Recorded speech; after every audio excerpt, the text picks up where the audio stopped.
Hello friends, welcome to integral affairs. मेरा नाम है मुनींद्र प्रताप और आज हम पढ़ने वाले हैं 17 जनवरी के इंपॉर्टेंट करंट अफेयर्स। कल मैंने आपको 16 जनवरी के करंट अफेयर्स कराए थे और साथ ही साथ हमारा टेलीग्राम ग्रुप है जिसको आप डिस्क्रिप्शन में दिए गए लिंक से क्लिक करके ज्वाइन कर सकते हैं और इस वीडियो का पीडीएफ भी आपको वहीं पर मिल जाएगा। तो उस पीडीएफ को भी आप ले लीजिएगा और अच्छे से अपना पढ़ लीजिएगा। तो आज के क्वेश्चन को स्टार्ट करते हैं। आज का जो पहला क्वेश्चन है हमारा, विश्व आर्थिक मंच की 53वीं बैठक का आयोजन कहाँ किया जा रहा है। सबसे पहले तो ये वर्ल्ड इकोनॉमिक फोरम की जो 53वीं बैठक है, ठीक है, 53वें नंबर की बैठक है, इसका आयोजन कहाँ किया जा रहा है आपको बताना है। तो इसका आयोजन पेरिस, जिनेवा, मलेशिया, दावोस, तो ये दावोस में किया जा रहा है। ठीक है, दावोस में ये 53वीं बैठक का आयोजन किया जा रहा है और इसके बारे में जान लीजिए। विश्व आर्थिक मंच की जो स्थापना हुई थी वो 1971 में हुई थी और इसका जो मुख्यालय है वो कहाँ है, कोलोगनी में। ठीक है, कोलोगनी।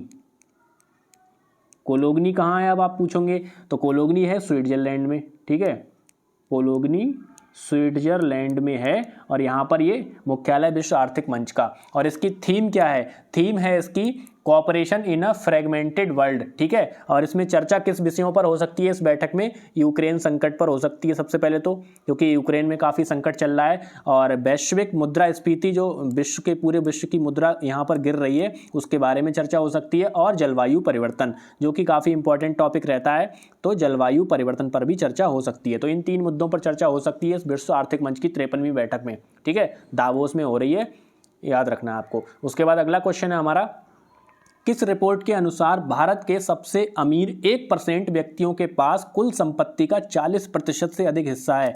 बहुत ही ज़्यादा इंपॉर्टेंट चीज़ है और आपको याद रखने की चीज़ है कि हमारे देश के जो 1% लोग हैं ना, जो सबसे अमीर 1% लोग हैं, 100 में से 1 लोग, तो उनके पास जो दुनिया में सब संपत्ति है, भारत में कुल संपत्ति है उसका 40% तो उनके ही पास है। तो बहुत ही ज़्यादा बड़ी चीज़ है, मतलब अमीर बहुत ज़्यादा अमीर होते जा रहे हैं, गरीब और ज़्यादा गरीब होते जा रहे हैं। तो आपको याद रखना है कि 1% लोगों के पास कुल संपत्ति का 40% है। ये एक रिपोर्ट निकल कर आई है और ये रिपोर्ट किसने जारी करी है, वर्ल्ड इकोनॉमिक रिपोर्ट ने, आर्थिक विकास रिपोर्ट ने, या फिर ऑक्सफैम रिपोर्ट ने। ठीक है, ऑक्सफैम रिपोर्ट निकल कर आई है कि जो है भारत के सबसे अमीर 1% व्यक्तियों के पास कुल संपत्ति का 40% से अधिक हिस्सा तो उन्हीं के पास है। तो आपको याद रखना है, ये चीज़ बहुत ही ज़्यादा इंपॉर्टेंट है। ऑक्सफैम रिपोर्ट ऐसी निकल कर आई है। उसके बाद अगला क्वेश्चन है हमारा, वर्ल्ड स्पाइस कांग्रेस के कौन से संस्करण का आयोजन 16 से 18 फरवरी को मुंबई में किया जा रहा है। अब देखिए, ये कांग्रेस वो कांग्रेस पार्टी वाली नहीं है, कांग्रेस का मतलब होता है मीटिंग। ठीक है, तो ये मीटिंग करी जा रही है 16 से 18 फरवरी के बीच में। और वर्ल्ड स्पाइस कांग्रेस के जो है कौन सा संस्करण हो रहा है, मतलब कौन सा हो रहा है, ये कौन से नंबर की मीटिंग हो रही है, 16 से 18 फरवरी के बीच में होगी मुंबई में। ठीक है, याद रखना है कि मुंबई में होगी। तो ये कौन से नंबर की हो रही है, ये हो रही है 14वें नंबर की। ठीक है, 14वें नंबर की हो रही है। और 13वें नंबर की कहाँ हुई थी, तो 13वें नंबर की हुई थी गुजरात में। ठीक, ये हुई थी गुजरात में और 2016 में। अब कब हो रही है, 2023 में हो रही है, अब 14वें नंबर की, याद रखना है। और हर 2 साल में इसको आयोजित किया जाता है, तो बीच में शायद कोविड वगैरह की वजह से नहीं हो पाई होगी, तो यहाँ पर हर 2 साल में आयोजित किया जाता है। अभी 14वें नंबर की मुंबई में आयोजित की जाएगी। उसके बाद अगला क्वेश्चन है हमारा, अगला क्वेश्चन है, केंद्र सरकार द्वारा 1 अप्रैल 2023 से पेट्रोल में कितना प्रतिशत एथेनॉल मिश्रण की योजना प्रारंभ की जा रही है। पेट्रोल हम लोग सभी खरीदते हैं, काफ़ी ज़्यादा महंगाई पर भी चर्चा होती रहती है कि पेट्रोल में इतना महंगा, तो इसमें क्या एथेनॉल मिलाया जाएगा। ठीक है, एथेनॉल मिलाया जाएगा, पेट्रोल का ही एक मतलब हिस्सा होता है ये एथेनॉल, तो ये यहाँ पर मिलाया जाएगा। और कितने % मिलाया जाएगा पेट्रोल में, ये मिलाया जाएगा 20%। ठीक है, 20% एथेनॉल पेट्रोल में मिलाया जाएगा 1 अप्रैल 2023 से केंद्र सरकार द्वारा। ठीक है, याद रखना है आपको। तो केंद्र सरकार हो सकता है अपना थोड़ा पैसे में कटौती करने की वजह से थोड़ा सस्ता पड़ जाएगा केंद्र सरकार को, इसीलिए शायद ये एथेनॉल मिलाने की प्रक्रिया प्रारंभ करी जा रही है। उसके बाद अगला क्वेश्चन है हमारा, राष्ट्रीय स्टार्टअप दिवस कब मनाया जाता है। देखिए, जब से डिजिटल इंडिया की शुरुआत हुई है तब से स्टार्टअप वगैरह बहुत शुरू हो गए हैं, तो आपको याद रखना है आने वाले क्वेश्चन में कि यहाँ पर स्टार्टअप दिवस कब मनाया जाता है। तो स्टार्टअप दिवस आज ही के दिन मनाया जाता है, 16 जनवरी को। ठीक है, 16 जनवरी को स्टार्टअप दिवस मनाया जाता है, याद रखना है आपको। ठीक है, 16 जनवरी को स्टार्टअप दिवस।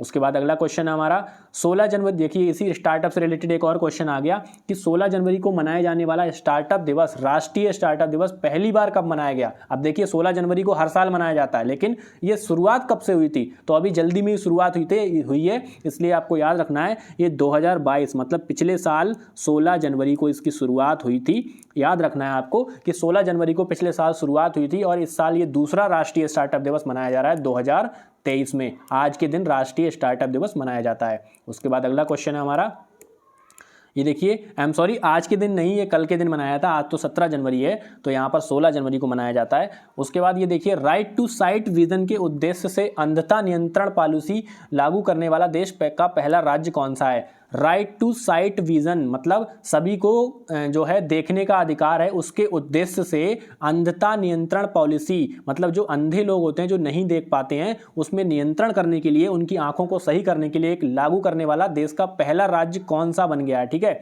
तो राजस्थान एक ऐसा राज्य बन गया है जहां पर जो अंधे लोग हैं उनको भी देखने का अधिकार है। इस मुहिम के तहत उन्होंने क्या है, अंधे लोगों का इलाज करने के लिए, उनको चिकित्सा देने के लिए शुरुआत कर दी है। और इसके बारे में आपको जानना है कि उनका जो लक्ष्य क्या है। 2021 में अंधता मतलब जो ब्लाइंडनेस थी वो कितनी थी, 1.1% राजस्थान में। अब इन्होंने क्या है, इस लक्ष्य को घटाकर 0.3% तक का लक्ष्य रखा है। ठीक है, तो 1.1% से 0.3% तक इसको लक्ष्य रखा है राजस्थान सरकार द्वारा। वहां के मुख्यमंत्री कौन है, अशोक गहलोत।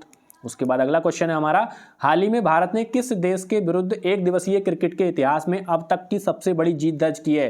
देखिए ये मैच अभी जल्दी में हुआ है, ये मैच देखो आपको बताना है, तो ये एक दिवसीय है। एक दिवसीय का मतलब 50-50 ओवर वाला मैच है। ठीक है, एक एक टीम 50-50 ओवर खेलती है और यहाँ पर भारत ने बनाए थे 390 रन और वहाँ क्या कहते हैं 317 रनों से जीत हासिल कर ली। मतलब श्रीलंका के खिलाफ ऐसा हुआ है, तो ये 73 रन पर ऑल आउट कर दिया, 73 रन पर श्रीलंका को ऑल आउट कर दिया और यहाँ पर 317 रनों से बहुत ही ज़्यादा बड़ी जीत दर्ज कर ली है। ठीक है, अब तक के इतिहास की सबसे बड़ी जीत दर्ज कर ली है अपने भारत ने। उसके बाद अगला क्वेश्चन है हमारा, हैदराबाद के आखिरी निजाम कौन है जिनका हाल ही में तुर्की में निधन हुआ है। देखिए हैदराबाद में निजाम, जैसे अभी क्या है सभी राज्यों के मुख्यमंत्री और वहाँ के गवर्नर होते हैं, लेकिन पहले निजाम हुआ करते थे। तो हैदराबाद के निजाम जो आखिरी निजाम थे, मतलब निजाम की जब पद खत्म हो गया उसके बाद जो आखिरी निजाम थे उनका हाल ही में निधन हुआ है। कहाँ पर निधन हुआ है, तुर्की में। तुर्की में इनका निधन हुआ है, तुर्की में रह रहे थे।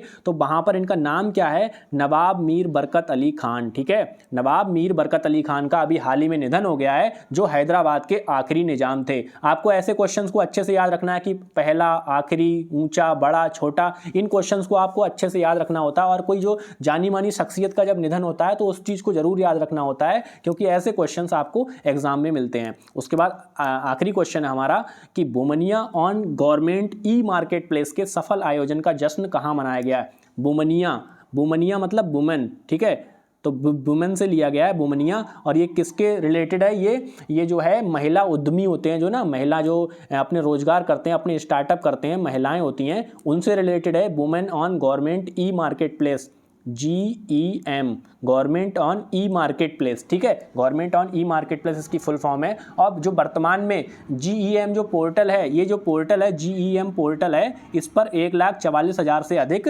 जो है वुमेन जो है रजिस्टर्ड हैं और जो काफ़ी ज़्यादा अपना स्टार्टअप करके अच्छे काम कर रही हैं। तो इसका जश्न कहाँ मनाया गया, मतलब इसको जब शुरू किया गया था तो यहाँ पर इसको सफल हो गया, ये सफल होने के बाद खुशी मनाई गई, जश्न मनाया गया, ये मनाया गया नई दिल्ली में। ठीक है, नई दिल्ली में इसका जश्न मनाया गया। तो आपको ये याद रखना है, बुमनिया on government e market place मतलब GEM। ठीक है, तो ये थे आज के questions, top 10 questions, important question आपको याद कर लेना। और आपको टेलीग्राम ग्रुप का जो लिंक दिया हुआ है डिस्क्रिप्शन में, उसको ज्वाइन कर लेना, जिससे आपको यहाँ इसका PDF मिल जाएगा। तो आज के इस वीडियो में इतना ही। Thank you.